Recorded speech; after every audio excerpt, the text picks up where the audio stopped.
मित्रों, इस देश में किस तरह से हिंदुओं के खिलाफ, नरेंद्र मोदी के खिलाफ और योगी जी के खिलाफ और भाजपा के खिलाफ एक एजेंडा चलाया जाता है, उसका प्रत्यक्ष उदाहरण आज मैं आपको दिखाने वाला हूं। बिहार में चुनाव नजदीक है और चुनाव आयोग द्वारा वोटर पुनरीक्षण अभियान चलाया जा रहा है, जिसके खिलाफ इस देश के कुछ लोगों ने, विपक्षी पार्टियों ने सुप्रीम कोर्ट में याचिका दायर की थी और 10 जुलाई यानी कल, बीते हुए कल 10 जुलाई को उसकी सुनवाई होनी थी। सुनवाई भी हुई और सुप्रीम कोर्ट ने अपना फैसला भी सुनाया। सुप्रीम कोर्ट ने क्या फैसला सुनाया वो तो मैं आपको बताऊंगा ही, लेकिन उससे पहले उन एजेंडावादी लोगों को देख लीजिए, उनको सुन लीजिए कि किस तरह से वो मोदी के विरोध में एजेंडा चलाते हैं। जो विपक्ष के लोग दिन भर गोदी मीडिया चलाते रहते हैं कि मीडिया को मोदी जी ने खरीद रखा है, उन लोगों की सच्चाई क्या है, उनके मीडिया के लोग कैसे, उनको मैं आपको दिखाना चाहता हूं। और ये 4 बड़े चेहरे जिनको मैं आज आपको दिखाने वाला हूं, इसमें से 2 बड़े चेहरे बड़े बड़े चैनलों से भगाए गए हैं। एक महाशय किसी पार्टी से भगाए गए हैं और एक मैडम जी हैं जो खुद को बहुत बड़ी पत्रकार समझने लगी हैं और दिन भर सिर्फ मोदी विरोध और मोदी से कैसे देश को आजाद कराया जाए इसकी बातें करती हैं। तो वीडियो तो इनका बहुत लंबा है, लेकिन मैं आपको छोटे छोटे कटिंग में इनके वीडियोस को दिखाता हूं और फिर समझाता हूं कि ये एजेंडा आखिर कितने चालाकी से और किस तरह से चलाया जाता है। तो सबसे पहले सुन लेते हैं रवीश कुमार जी को। एक बड़े पत्रकार रहे हैं किसी जमाने में, आज भगा दिए गए हैं तो अपना यूट्यूब चैनल चलाते हैं और फेसबुक पर पत्रकारिता करते हैं। इनको सुनिए। नमस्कार, मैं रवीश कुमार। सुप्रीम कोर्ट ने 10 जुलाई को बिहार में चल रहे वोटर लिस्ट के विशेष गहन पुनरीक्षण पर रोक नहीं लगाई है। कोर्ट ने कहा कि याचिकाकर्ता इस समय रोक लगाने की मांग नहीं कर रहे हैं। कोर्ट में आज आयोग सवालों से घिर गया। कई सवालों के जवाब देते नहीं बना तो 28 जुलाई तक के लिए उसे समय दिया गया है। इन सवालों से कहीं नहीं लगता कि कोर्ट में चुनाव आयोग को राहत मिली है या उसके फैसले को क्लीन चिट मिल गई है। कम से कम आज ऐसा नहीं हुआ है। जो बड़ी बात हुई है वह यह कि सुप्रीम कोर्ट ने आयोग को सुझाव दिया है कि आप आधार कार्ड, वोटर आई कार्ड और राशन कार्ड को भी बिहार के गहन पुनरीक्षण में प्रमाण पत्र के रूप में स्वीकार करें। अब दूसरे नंबर पर सुन लीजिए अभिशार शर्मा जी को। ये भी एक बड़े पत्रकार रहे हैं किसी समय में, ये भी चैनल से भगा दिए गए हैं और फेसबुक और यूट्यूब पर अपनी पत्रकारिता चमका रहे हैं।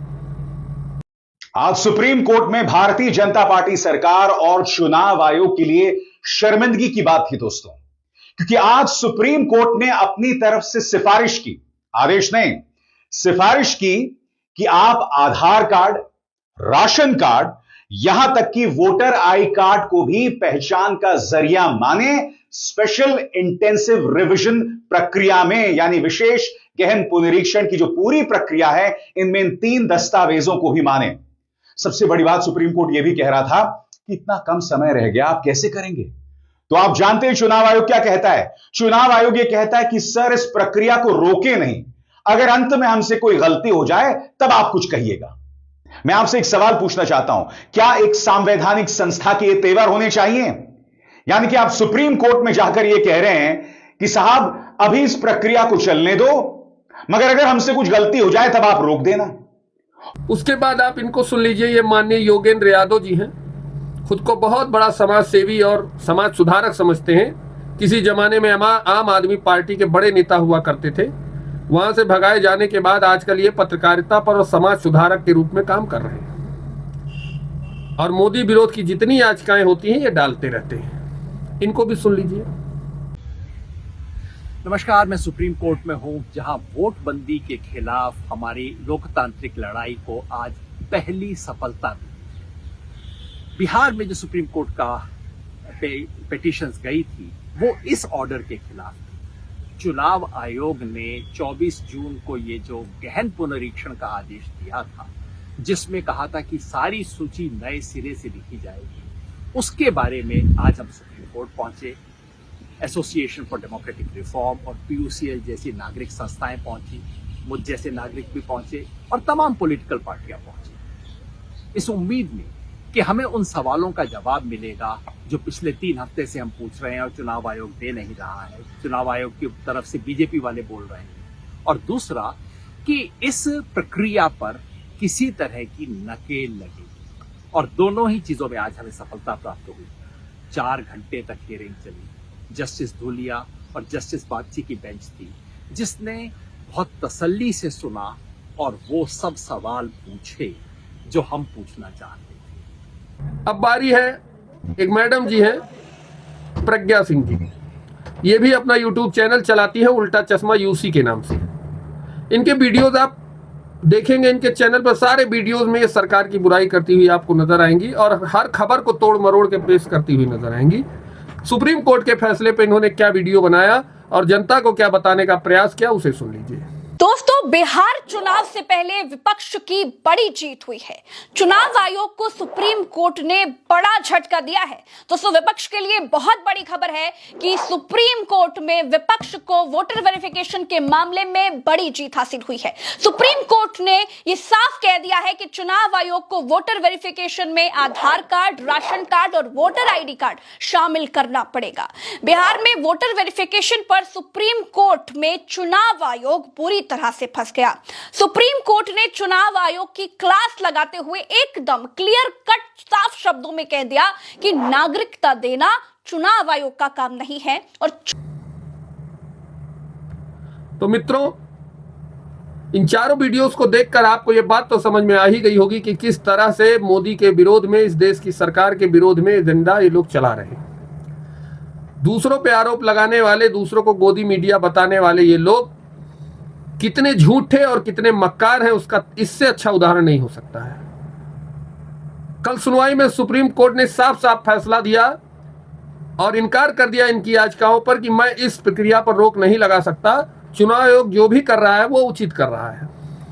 हालांकि उसने थोड़ा सा चुनाव आयोग को सुझाव देने का प्रयास जरूर किया कि यदि आप चाहें, मेरी बातों को ध्यान से समझिएगा, चुनाव आयोग से सुप्रीम कोर्ट ने कहा कि हम आप पर दबाव नहीं बना रहे हैं। यदि आप चाहें तो पहचान के रूप में आप आधार कार्ड, राशन कार्ड को उपयोग में ला सकते हैं। लेकिन इन महाशय लोगों ने जनता को क्या बताने का प्रयास किया अपने वीडियो के माध्यम से कि आज विपक्ष की बहुत बड़ी जीत हुई है, आज हमने बाजी मार ली है। अब इनसे कोई पूछे, भैया क्या तुमने क्या बाजी मारी है? जब सुप्रीम कोर्ट ने साफ साफ इनकार कर दिया कि इस प्रक्रिया पर मैं रोक नहीं लगा सकता, ये एक संवैधानिक प्रक्रिया है और 28 जुलाई तक के लिए सुनवाई टाल दी सुप्रीम कोर्ट ने।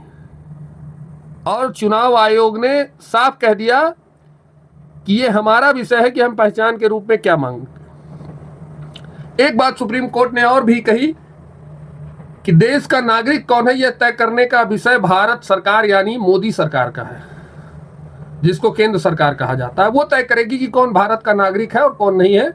चुनाव आयोग ये तय नहीं कर सकता। बिल्कुल बात सही है, मोदी जी तय करेंगे कि कौन इस देश का नागरिक है और कौन इस देश का नागरिक नहीं।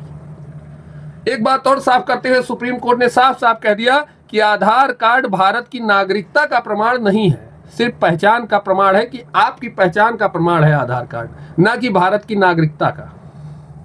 जिस पर इन लोगों ने काफी ज्यादा जोर दिया था कि आधार कार्ड को नागरिकता का प्रमाण माना जाए। लेकिन इस बात पर सुप्रीम कोर्ट ने साफ साफ मना कर दिया कि आधार कार्ड भारतीय नागरिकता का पहचान पत्र नहीं है, वो आपका पहचान पत्र है, आपकी पहचान का पहचान पत्र है। इतनी बुरी तरह से मुंह का खाने के बाद राहुल गांधी और तेजस्वी यादव और ये याचिकाकर्ता लोग किस तरह से बड़बोलापन दिखा रहे हैं मीडिया में, इनके बिके हुए मीडिया में, और किस तरह से सिद्ध करने का प्रयास कर रहे हैं कि हमने पहली लड़ाई जीत ली है।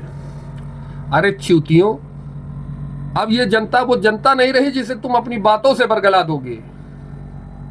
आज का बच्चा और हर नौजवान और वृद्ध, हर महिला इतनी जागरूक है कि सारी बातों को समझती है और हर चीज सोशल मीडिया पर सबको पता चल जाती है।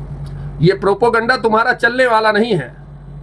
इस देश में क्या हो रहा है, सच्चाई क्या है, वो सबको पता चल जाती है। आज सोशल मीडिया का दौर है। फिर भी ये बेवकूफ लोग इतनी छोटी सी बात समझ नहीं पाते और हमेशा झूठ बोलने का प्रयास करते हैं, क्योंकि इनका उद्देश्य सिर्फ और सिर्फ लोगों के मन को बदलना है कि कुछ ही बदल जाए, और इसके एवज में इनको मिलती है ठीक ठाक रकम।